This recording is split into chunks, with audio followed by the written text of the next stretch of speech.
So we did. We started making all these preparations about, teaching people about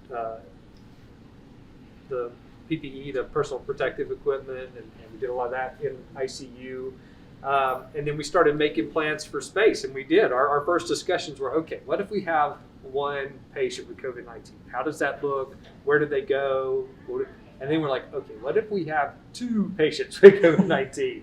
And we actually, there's a space in the ICU that we dedicated these were going to be our COVID rooms. It was 2 rooms in the ICU. And initially the plan was anybody with COVID-19, they were going to go to those beds. And so that was our plan going up.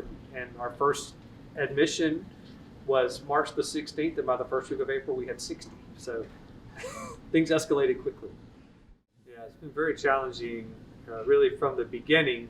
As you mentioned, this is a novel disease. So, a lot of the things that we take care of, we have 30, 40, 50 years of experience with lots of studies. Even so, our management might change from time to time based on new information, based on new research. Well, here we have a brand new disease and we're learning everything on the fly. There's really no real data. We have kind of stories, anecdotal things. We have small case series that are observational, and that data is all flawed. And so we're trying to learn as much as we can, really, as Cheryl said, on a day-to-day basis, trying to pick up new information. And slowly we began to learn more about this disease and how it affected people and what possible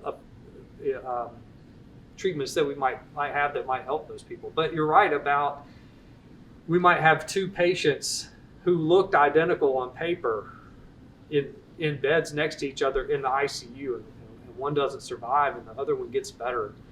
Why did this one get better and this one didn't? And there was an awful lot of that about just not really knowing why some people seemed to do okay and others just got worse and worse no matter what we did. And yes, that was very challenging.